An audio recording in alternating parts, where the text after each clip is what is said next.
안녕하세요. 동물 메디카 센터 W 한만경장입니다. 오늘은 9월 25일 일요일이고요. 사실 24일, 25일 서울시 수의사회에서 주관하는 컨퍼런스가 세종대에서 있었습니다. 저도 어제 오후에 갔다가 오늘도 좀 오후에 갔다 온 상황입니다. 사실 이제 저 같은 경우에는 지식적인 정보를 얻는 것보다는 이번 컨퍼런스에서는 미국에서 스페셜리스트 보드를 따가지고 활동하고 계신 분들이 몇 분 들어오셔서 오랜만에 좀 얼굴 좀 뵙자고 해서 어제도 갔다 인사드렸고 오늘도 인사 좀 하고 나왔네요. 한국에 계신 분들이 미국 나가서 정말 좀 힘든 과정들 거치면서도 중요한 일들 좀 해주고 있는 것 같습니다. 다음에도 기회가 된다면 좀 같이 봤으면 좋겠고요. 예, 오늘은 간단하게 한 두 케이스 정도만 보고 넘어가도록 할게요. 한 케이스는 저희 병원 이제 7월 2일 날 혈소판 감소증 때문에 내원했던 환자고요. 제가 없는 날 병원에 와서 입원했었습니다. 저희 병원 내원하기 전에 한 6월 20일정 주소지는 평택 쪽인 것 같습니다. 평택 쪽쯤에서 왔었고요.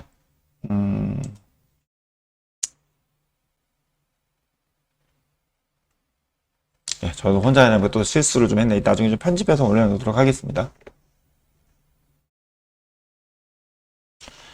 예, 지금 화면이 잘 보일지는 모르겠네요. 지금 가는 건 좀 고화율로 하고 있기 때문에 아무래도 저희 고화율로 한다면 좀 내용이 좀 보일 것 같습니다.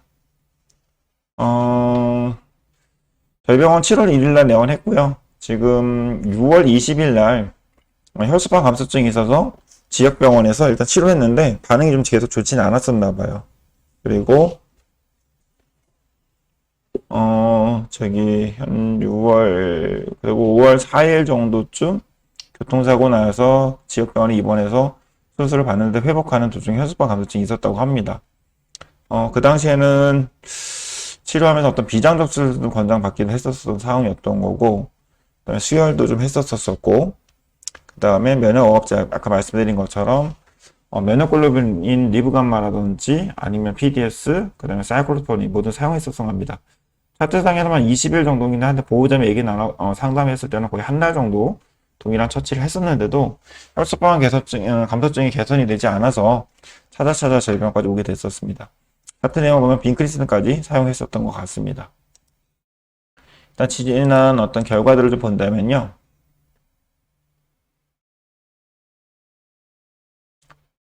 (7월 2일날) 와서 CBC 검사했을 때 혈소판수 플레이틀스가 22,000개네요. 계속 낮았고 헤마토크리트는 21.7%, 그리고 레티큐로사이트 카운트는 57,000개 정도. 빈혈이 있지만 수혈을 바로 할 정도는 아니네요. 그렇지만 이제 수혈을 할 수도 있기 때문에 혈액형 검사해놓고 교차 반응 검사까지 해놓은 상황이었습니다. 그 다음에 7월 2일 날 좀 볼게요. 헤마토크리트는 21.7에서 17.4까지 떨어졌네요. 플레이트는 변화가 없었고요. 그 다음에 7월 3일 날도 헤마토크리트는 3일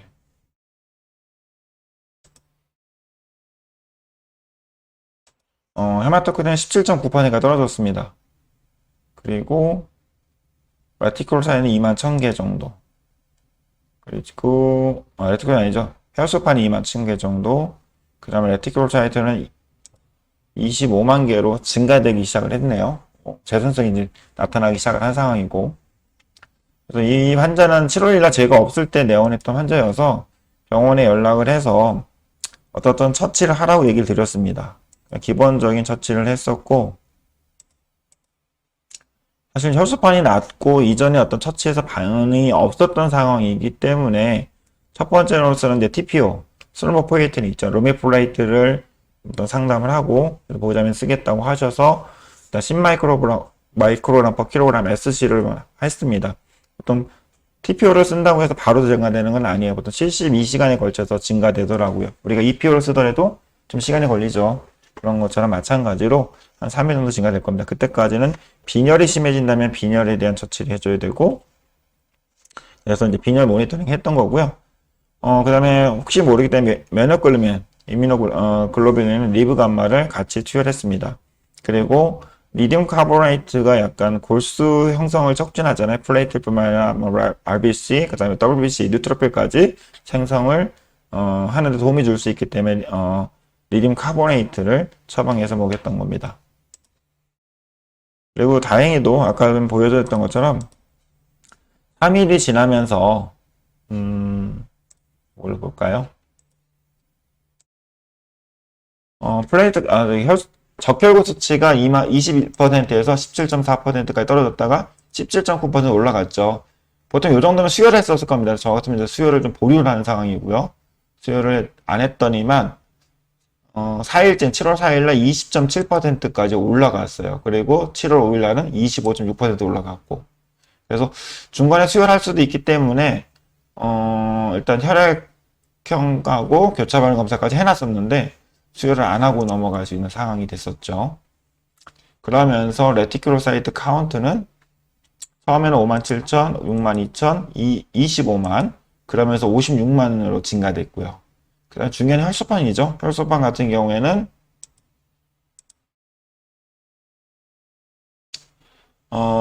22,000개에서 14,000개 정도, 21,000개 거의 반응이 없다가 4일째 되니까 63,000개로 올라가기 시작을 했어요.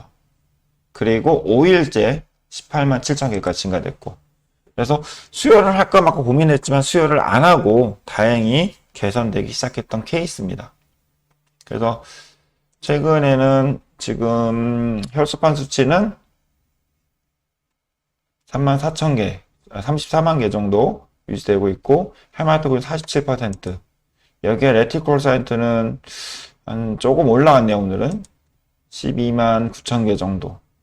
근데 이건 좀 봐야 될 것 같아요. 빈혈이 있느냐 없느냐에 따라서 계속 있을 수, 이게 만약 이게 계속된다면 뭔가 적혈구 생성하고 깨지는 게 좀 빨라진 거죠. 재생성이 좀 나타나기 시작하는 거고, 그건 좀 봐야 될 것 같습니다. 그래서 이 환자 같은 경우는 로미플레이트라고 하는 스롬보포에틴을 사용하고 혈소판 수치가 올라온 다음에 지금까지 지금 프레니솔론을 하고, 제 생각에 프로는 거의 안 쓴 것 같습니다. 이전에 어떤 문제가 있을 것 같아서 프레니솔론은 일단 저용량으로 일단 처방해주고, 그 다음에 루마이드, 레플로마이드만 지금 관리를 하고 있는 환자예요. 일단 IMT나 IMH 같은 면역 매개선 질환 같은 경우에는 저는 이제 한 6개월 정도? 6개월 정도 관리하고, 어떤 빈혈에 대한 근거, 어떤 혈소판 감소에 근거가 없다면 일단은 투약을 좀 중지를 하고 있습니다. 일단 지금 이 환자 같은 경우 한 달에 한 번씩 와서 검사를 하고 있고요.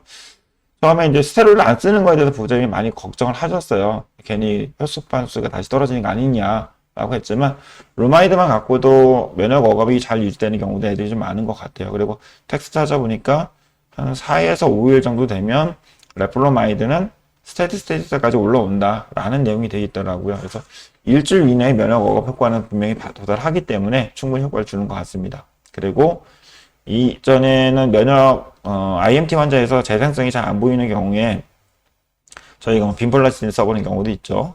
이렇게 했는데도 안 된다면 지금처럼 스롬보포에틴 고민해 보시면 되고, 사실 가격적인 문제 때문에 고민이 많이 되는 경우인 것 같긴 해요. 가격이 많이 비싼 거기 때문에. 그렇지만 일단 반응성이 없는 IMT 환자라고 한다면 로미플레이트 한 번 정도 사용하는 거는 치료에 많은 도움이 되는 것 같습니다. 그리고 이제 두 번째 환자인데요. 두 번째 환자도 빈혈 환자긴 한데, 알아 저희 병원 좀 찾아온 것 같습니다. 일단 병력을 본다면 2월 5일날 처음 발작된 병원에 갔다고 합니다. 검사해보니까 헤마토크리트가 27%였고 다음 일주일 사이에 20%까지 감량했다고 합니다. 사실 이 당시에 이제 발작 때문에 MRI 촬영을 했지만 빈혈이 있어서 MRI는 일단 보류했고, 헤마토크리트가 20%가 떨어졌기 때문에 1차 수혈을 했고, 이 당시에는 빈혈의 원인이 사실 어떻게 감별했는지 모르겠지만 IMH인 것 같다라고 잠정 진단하고 여기에 스테로이드 처방했다고 합니다.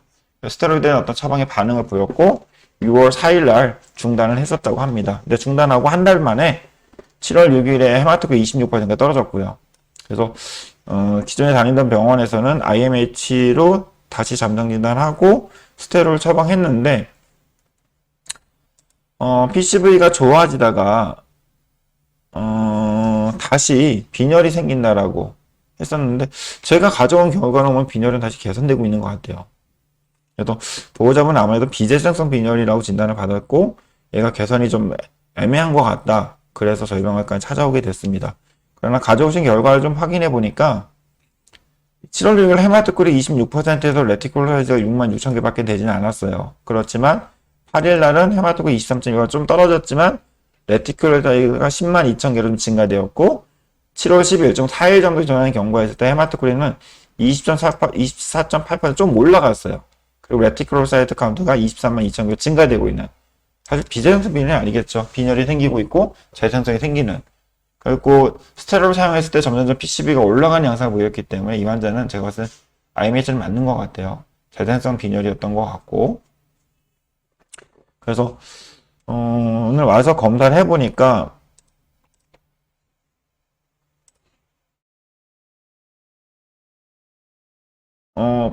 헤마토크리는 42.2%였고요. 프레토파는 79만 5천 개, 아마 스테로를 사용한 것 때문에 올라간 것 같은 상황이었고요.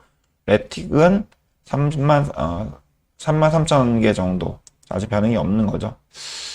그래서, 그리고 혈전학적 검사에서 ARP, ART, 그다음 GGT가 많이 올라가 있네요. 그런 정도였고. 그리고 엑스레이를 촬영해 봤을 때,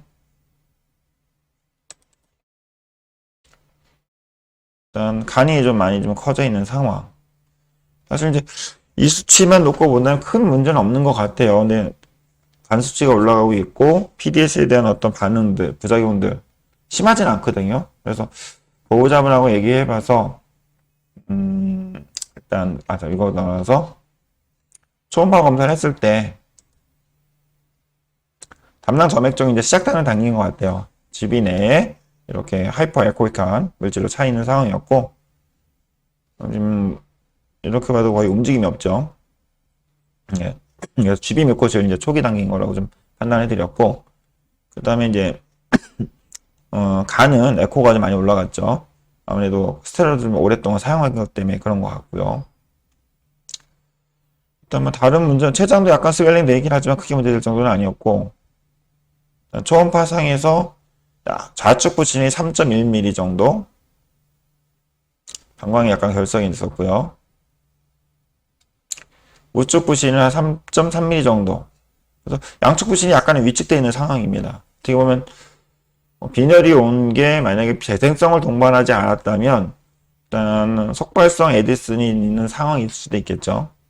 또는 특발성 원발성의 비정형 부신피질 기능 저하증이 있을 수도 있고요. 즉 아직 전해질 이상은 없지만 코티솔 분비가 잘 안 되는 과정일 수도 있어요. 근데 대신 스테로를 오랫동안 사용한 것으로 해서 2차적으로 부신이 약간 위축되고 있는 상황일 수도 있습니다. 이건 좀 더 모니터링을 해봐야 될 것 같고요.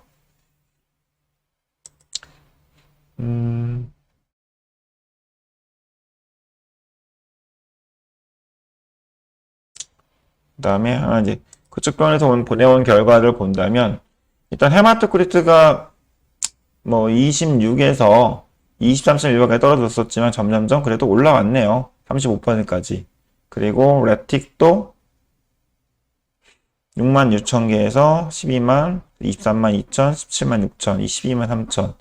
헤마토크리트가 개선되고 있었기 때문에 아무래도 레틱은 떨어진 것 같아요. 그래서 재생성 빈혈이 맞는 것 같고 IMH인데 스테로이드를 장기간 사용하고 있기 때문에 이제 스위칭이 될 건지 아닐 건지 일단 혈액 도말을 해보게 됩니다. 이 환자는 혈액 도말 했을 때 적혈구 모양 이상은 없었어요. 스프로사이트도 거의 관찰되지는 않았었고 적혈구 모양 괜찮죠. 그래서 일단은 스테로이드를 중단하자. 대신 장기간 먹었기 때문에 중단한다면 에디슨 증후군이 발생할 수 있기 때문에 저용량의 스테로이드를 이틀에 한 번씩 먹이는 걸로 좀 스위칭을 하고요. 면역어업자는 레플로마이드로 바꿨습니다. 일단 저용량 2mg/kg으로 SID를 바꾸고 2주 있다 재검하기로 했습니다. 그래서 이 환자 같은 IMH는 맞았던 것 같고 스테로이드를 좀 장기간 고용량을 좀 오래 쓰는 거기 때문에 제가 봤을 때는 스테로이드를 좀 감량해야 될 것 같고 대신 끊는 것도 괜찮지 않을까 해서 스위칭을 했었던 겁니다. 보호자분 2주 후에 재진하는 거에도 많이 부담스럽지만 괜찮을 것같다고 좀 말씀을 드리고 그 다음에 2주 후에 명원하기로 했습니다. 그리고 담낭 점액종에 대한 것들은 좀 집에서 좀 모니터링을 좀 하고 집에서만 아니죠.